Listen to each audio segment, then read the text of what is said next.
Bem-vindos ao Ensaio Geral. Estamos hoje na Livraria do Teatro Nacional Dona Maria II, em Lisboa, para descobrir as novas criações. Neste programa, em parceria entre a Renascença e o Dona Maria, conversamos hoje com 3 criadores. São nossos convidados Marco Paiva, ele faz a direção da peça Zoo Story, que está em cena na Sala Estúdio até ao próximo dia 23 de outubro. Temos também a criadora Raquel S., autora da peça Cadernos de, que estreia a 2 de novembro na Sala Estúdio. E está connosco David Cabecinha, é diretor artístico do Festival Alcântara, que vem fazer uma espécie de ocupação aqui dos palcos do Nacional com 2 espetáculos em novembro. Começamos por subir até à Sala Estúdio para nos sentarmos na plateia do Zoo Story. Marco Paiva, esta é uma peça sobre 2 personagens que, apesar de falarem a mesma língua, têm alguma dificuldade em comunicarem. Em cena estão 2 atores surdos. Esta é uma peça assumidamente toda ela em língua gestual. Pergunto se esta opção é mais do que uma opção artística. Sim, é mais do que uma opção artística. É também uma opção política, no sentido em que a Terra Amarela desde o início tem vindo a perceber que corpos, vozes e histórias ocupam ou não ocupam as artes performativas em Portugal. A Terra Amarela, só para explicarmos, é uma estrutura que o Marco criou Sim. há cerca de 4 anos. Sim, e que em tem 2018. Justamente este lado da inclusão, não é? Mais do que a questão da inclusão, o pensamento sobre o que é isso, o que são as artes performativas hoje em dia, no nosso caso o teatro. A Terra Amarela nasce em 2018, ao fim de 21 anos de trabalho que eu já tinha tido com o projeto da Querida Abel Teatro, uma estrutura que trabalha com artistas com deficiência intelectual, e com o projeto da Terra Amarela nós aprofundamos a pesquisa artística em torno de artistas não normativos. O Zoo Story, particularmente, é um texto do Eduardo Albi, escrito em 1958, muito datado àquela época, mas que encerra em si um conjunto de temáticas que a nós nos interessaria muito explorar, a questão do isolamento social, das entropias de comunicação, e considerámos, depois das experiências dos nossos últimos espetáculos, nomeadamente o Calígula Morreu Eu Não, a coprodução que fizemos aqui com o Teatro Nacional Dona Maria II, que tinha na sua gênese a língua gestual também, a portuguesa e a espanhola, que tinha chegado à altura de nós aprofundarmos um pouco mais o trabalho em torno desta língua e perceber que mudanças se iriam implementar num objeto teatral quando nós retiramos ao teatro aquilo que canonicamente é o seu grande reconhecimento, que é o lugar onde a palavra se expressa oralmente, não é? E retirando esta ferramenta, este lugar mais reconhecido do teatro, o que é que acontece quando a palavra existe a partir de camadas completamente distintas? Então o Zoo Story pareceu-nos interessante, pelas temáticas que encerrava em si mesmo, tê-lo como ponto de partida. Por outro lado, era um texto muito reconhecido da dramaturgia contemporânea, o que punha em causa o teatro, ou seja, se eu fizesse um trabalho em torno da língua gestual mais documental ou mais encerrado, por exemplo, na questão da própria língua e na relação que essa língua tem com um intérprete surdo, considerávamos que não iríamos mergulhar naquilo que são questões muito profundas para nós, nomeadamente a importância excessiva que às vezes a palavra tem no próprio teatro. E então o Zoo Story pareceu-nos o lugar ideal para que isso acontecesse. E já está em cena há alguns dias. Qual tem sido a reação do público? As reações têm sido boas, muito distintas. O espetáculo é todo em língua gestual portuguesa, mas tem legendagem e audiodescrição em todas as sessões.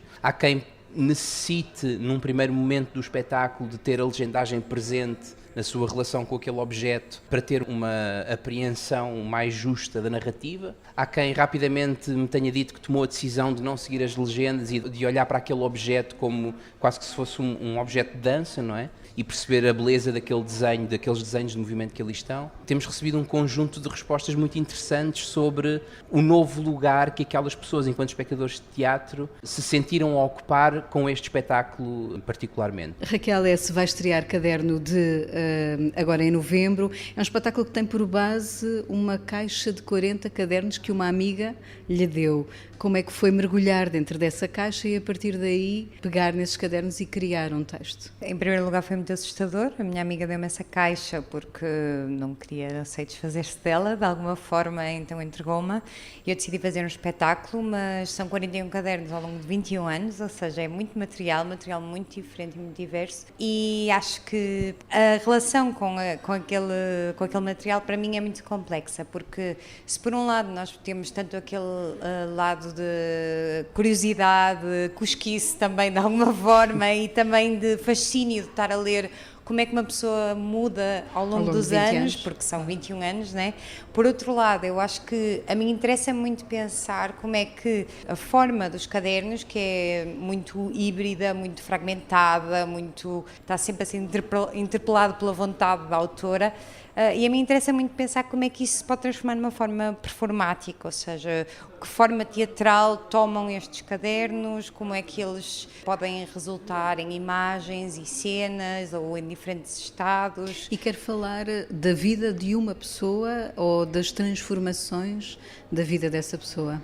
A vida específica, digamos assim, da autora não é muito importante, porque eu acho que me interessa muito mais encontrar as coisas em que se contradiz, as expectativas goradas. Interessa-me encontrar as coisas em que eu me identifico e não me identifico, e a Maria também, que é atriz e co-criadora do espetáculo, e que a Maria Jorge, e que está a fazer esse trabalho connosco. Ou seja, eu acho que não é exatamente um espetáculo para deslindar uma vida, apesar de haver há muitas possibilidades que nascem dos cadernos, descortinar quase como se fosse um policial a partir daqueles cadernos, mas eu acho que por outro lado me interessa muito pensar como é que aquela fragmentação é na verdade uma forma de pensar que a identidade não é uma questão monolítica, ou seja, que não temos uma coisa que nós somos, eu sou isto, o que é o eu, e eu acho que usar aqueles cadernos para questionar isso, para pensar sobre também como uma coisa que acontece que é tão pequenina, depois volta a cadernos a seguir e vai ganhando cada vez mais até se transformar numa memória má ou boa. Ou seja, eu acho que é interessante também perceber que as pessoas que escrevem cadernos podem ter uma necessidade que parece ser documental, mas na verdade é também uma necessidade de autoficção. Ao ler esses cadernos também obrigo-me a questionar o que é esta ideia de identidade e o quão pouco fechado pode ser esse conceito. Identidade ou identidades, se calhar no plural.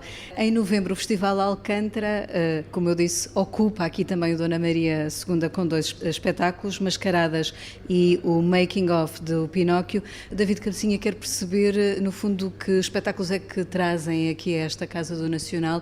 Este ano o festival acontece de 11 a 27 de novembro e aqui no Teatro Nacional da Dona Maria II temos um espetáculo na Sala Garrett que se chama o Making of do Pinóquio, que é um espetáculo de uma dupla escocesa, Kieran McCaskill, que parte da história autobiográfica deste casal numa remontagem daquilo que é a história do Pinóquio, daquela marionete, aquele menino de madeira que queria ser um menino de verdade, e serve como ponto de partida para que Kieran McCaskill possam contar a história de um dos elementos do casal, mas também de ambos os elementos, na verdade, naquilo que é um processo de uma pessoa que à nascença foi designada como uma mulher, que passa por um processo de redesignação de género para chegar ao género que na verdade é o seu género, o género masculino, e faz esse percurso, conta a sua história em conjunto com a pessoa que antes se revia como uma mulher, mas que durante o processo também se entende e se compreende como uma pessoa não binária. Portanto, é um processo que tem esta questão, como Raquel também dizia, da complexidade e da multiplicidade da identidade ou do reconhecimento de quem somos. É de uma beleza muito grande neste projeto porque consegue de uma forma muito íntima e muito pessoal fazer o paralelismo entre aquela história fantástica que todos nós conhecemos, claro, não é? Do Pinóquio, recontando-a e remontando-a para dar conta daquilo que é a experiência deste casal que não se revia nas narrativas que existem sobre aquilo que é um processo de transição de género, porque parece que são sempre narrativas muito, muito duras, muito violentas. São também isso, mas também são narrativas, no caso, de muito amor, de muito humor e de muito prazer em redescobrirmos e em percebermos então quais são as possibilidades que existem num processo de requestionamento e de repensar quem é que cada um de nós é, quem é que somos. E Mascaradas? Mascaradas é um espetáculo de Betty Tchumanga, é um espetáculo de dança, um solo. Betty Tchumanga já se tinha apresentado no Teatro Nacional da Dona Maria II no elenco da Marlene Monteiro Freitas e, portanto, é assim uma presença já regular nos palcos portugueses que agora apresenta aquilo que foi o seu primeiro solo. Neste solo, há uma aproximação à figura da Mami Wata, que é uma sereia que faz parte de algumas das culturas tradicionais africanas e, portanto, é uma sereia negra que tem esta duplicidade de ser uma figura que provoca fascínio, mas também uma figura que provoca afastamento, não é? Esta surpresa e esta repulsa quase. E que, no caso, a Betty apropria, só usa esta imagem, este símbolo, para ser ela própria uma sereia encalhada. No fundo, acabamos sempre por estar aqui em torno da questão da identidade ou das identidades de alguma forma. Marco Paiva, quer perceber em Zoo Story, há claramente aqui mais uma barreira que foi ultrapassada ao trazermos esta peça para o palco do Nacional. Que barreiras é que ainda são necessárias de deitar abaixo neste acesso à cultura pelo país, porque não é só aqui no Dona Maria? Na verdade, eu não sei se o Zoo Story derrubou uma barreira. Ele não derrubou a barreira estará lá, até porque o Zoo Story é, no panorama, se calhar, do circuito profissional do teatro em Portugal, o único espetáculo a circular em língua gestual portuguesa. Não faz Mas por isso mesmo é que lhe dizia que quebrou uma barreira, não é? Acho que abriu um pequeno buraco no muro, não o conseguiu deitar abaixo. Toda esta questão da identidade, que acho que passou um pouco pelos três, está muito presente no Zoo Story, está muito presente também esta ideia do lugar destes trabalhos naquilo que são o entendimento da relação que os públicos têm com os espetáculos, não é? Com a vida cultural e artística. As questões do acesso são imensas, transversais, não só às artes performativas e à cultura, mas mais do que isso, não é? Na sociedade, no dia a dia. Na sociedade em geral, e não será o teatro a provocar essa mudança, de todo. Curiosamente, o Zoo Story leva a personagem do Jerry a um jardim zoológico, a um ambiente controlado para que ele tente entender as relações humanas. E nós continuamos a ser obrigados a vir até ao teatro, discutir questões de género, de direito à língua, para tentar que, de alguma maneira, tudo isto que nós discutimos em cima do palco, na verdade, se expanda para fora destas portas. E essa é que é a grande dificuldade. Nós podemos ter audiodescrição, legendas, toda a informação, um teatro completamente preparado, um edifício cultural completamente preparado e acessível. Mas a grande barreira é lá fora também, não é? E eu está acho na mente que, de muitas pessoas ainda. Sim, de muitas pessoas. Parte, num primeiro momento, refletirmos, sim, qual é a nossa prática cultural, mas, acima de tudo, pensar estrategicamente como é que o trabalho que nós fazemos em torno de todas estas questões, de facto, é refletido naquilo que é a vida cotidiana lá fora, não é? Como é que, seja a língua gestual portuguesa, as questões de género, deixam de existir só como temática de objeto artístico e são de facto implementadas enquanto o direito à liberdade e à democracia lá fora. Raquel, partilha desta ideia do Marco? Sim, eu concordo com o que o Marco acabou de dizer e acho que esta questão de o que é que escolhemos a fazer em palco, se pensarmos nesta analogia relativa ao zoo que o Marco acabou de fazer, eu acho que é muito importante o que é que escolhemos questionar, é muito importante o peso e o valor que damos ao que estamos a fazer em palco, mas por outro lado eu sinto que há muita urgência e nessas barreiras a derrubar, uma das grandes urgências para mim é como é que as pessoas chegam ao teatro e nem é tanto naquele sentido, e não há público nos teatros, é que o público vem ao teatro, que distâncias são criadas constantemente, não só arquitetónicas, mas económicas de preços relativamente, ou a forma como a divulgação é feita, a comunicação, para que público é que é, não é? Porque estamos a falar de muitas camadas e muitas coisas que afastam o teatro das pessoas e as pessoas do teatro, não é?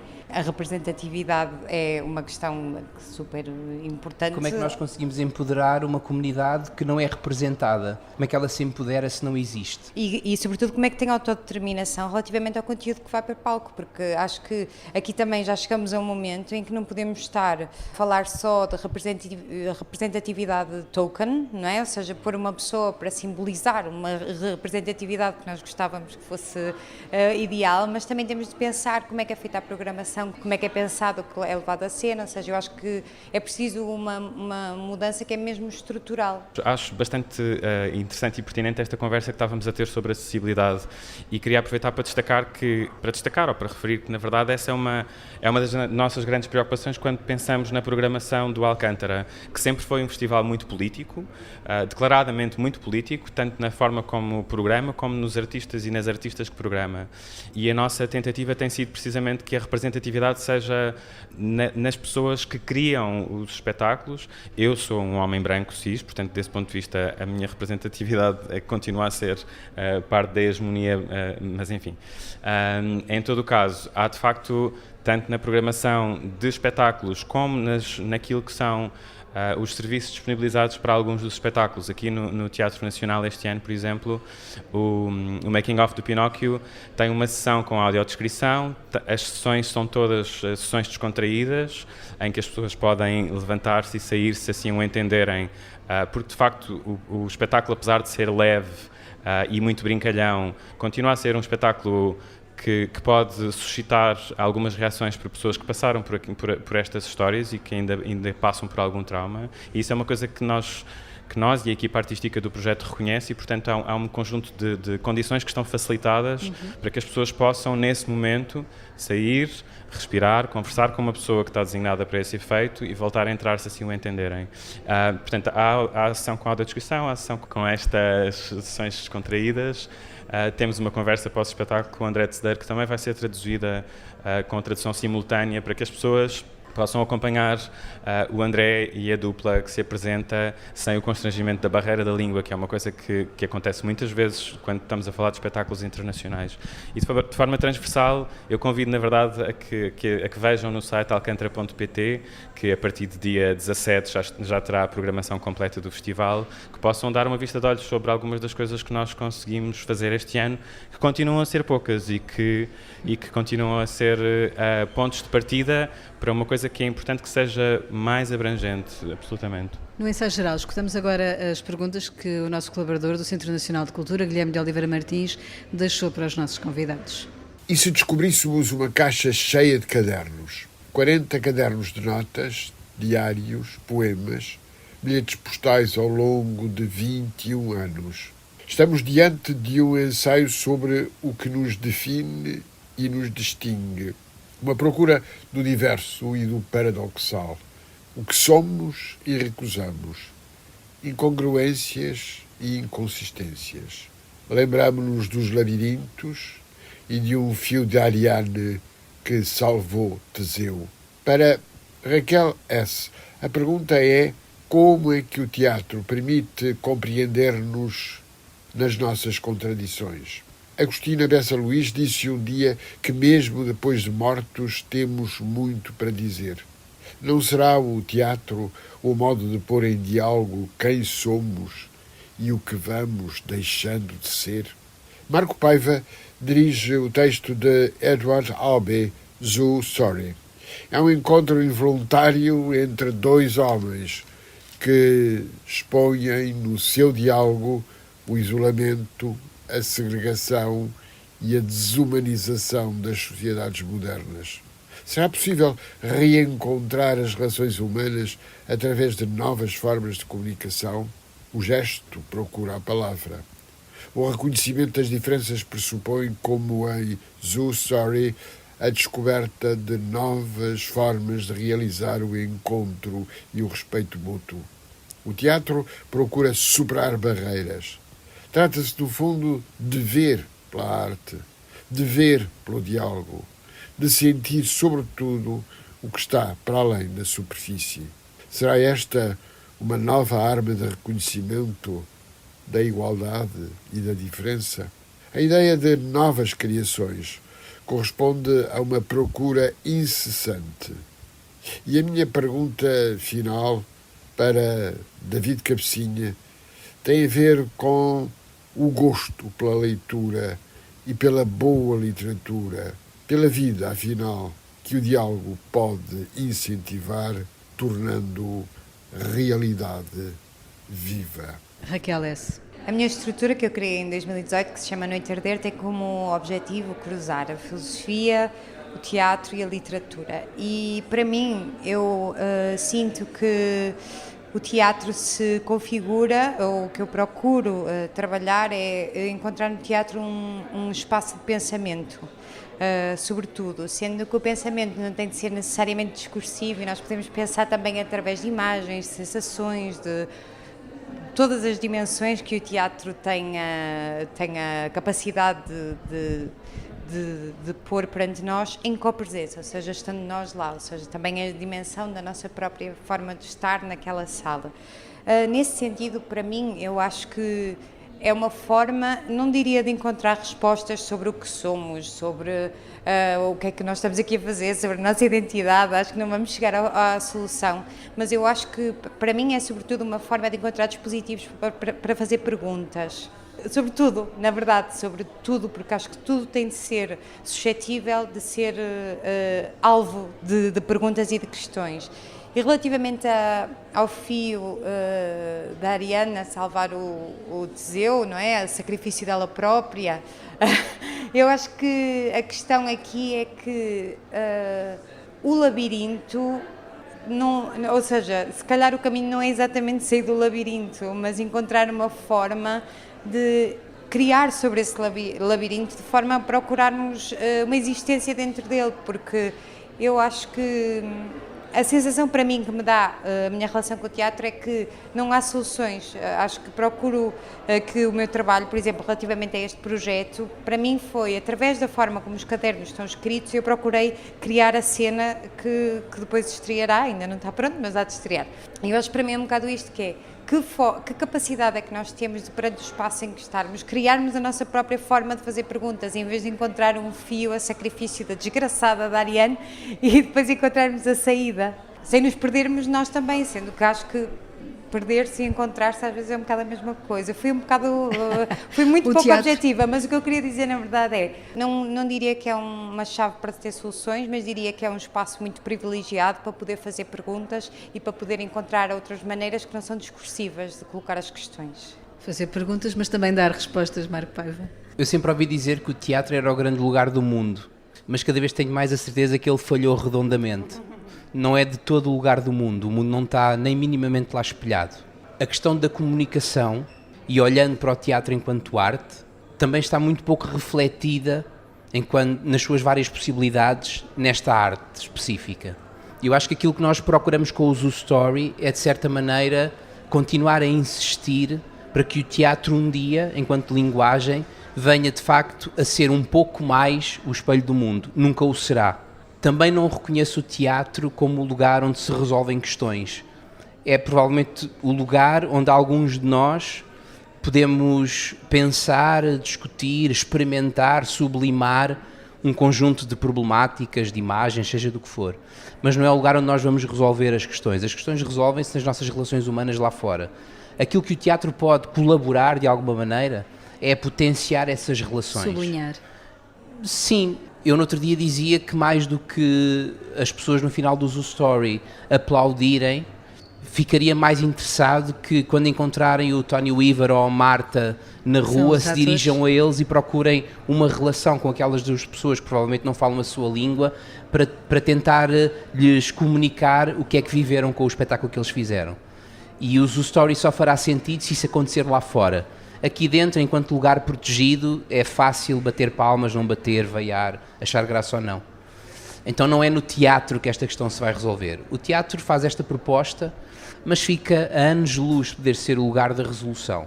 É o lugar, sim, da experimentação, do pensamento, mas não é de todo o lugar onde nós vamos conseguir encontrar a justeza nas relações humanas. Isso é lá fora que é muito mais complicado. E olhando para fora percebemos o quanto temos falhado enquanto humanidade. Portanto, não vamos esperar que agora seja o teatro a resolver a tragédia que criámos nas nossas sociedades globais. David Cabecinha. Então, eu vou fazer aqui batota. Eu vou falar das literaturas, das várias literaturas. Eu acho que as literaturas têm um lugar importantíssimo para a criação em geral e acima de tudo, ou também bastante para aquilo que é a transposição ou a criação para palco, para as artes ao vivo. E aí falamos então da literatura dos contos infantis, da literatura da poesia, da literatura dramática também. Aliás, estamos rodeada dela aqui sim, nesta livraria. Sim. Eu acho que a pergunta se calhar veio um bocadinho daí, tenho que perguntar, enfim. Mas eu acho que as literaturas são imprescindíveis para que possamos multiplicar referências e encontrar então outros pontos de contacto com outras realidades. E nesse sentido é muito importante a utilização para os artistas, para as artistas que fazem parte da programação do Alcântara Festival, que utilizam as literaturas como uma das fontes para repensarem o seu lugar no mundo, para se relacionarem com aquilo que acontece na literatura contemporânea, mas também com aquilo na contemporaneidade, mas também com a literatura mais um pouco mais cristalizada, como são estes Pinóquios que agora Mais precisam de clássica, ser revistos. sim. E que por isso tem sim um lugar importante, sim. Agradeço a David Cabecinha, Raquel S., Marco Paiva terem estado neste ensaio geral gravado ao vivo no Teatro Nacional Dona Maria II, com assistência técnica de Diogo Rosa. Fica o convite para vir ver até dia 23 Zoo Story na Sala Estúdio. A partir de novembro, descobrir estes 2 espetáculos do Festival Alcântara e a peça Cadernos da Raquel S. Quanto a nós, voltamos de hoje a 8 dias à antena da rádio. Uma boa noite e um bom fim de semana.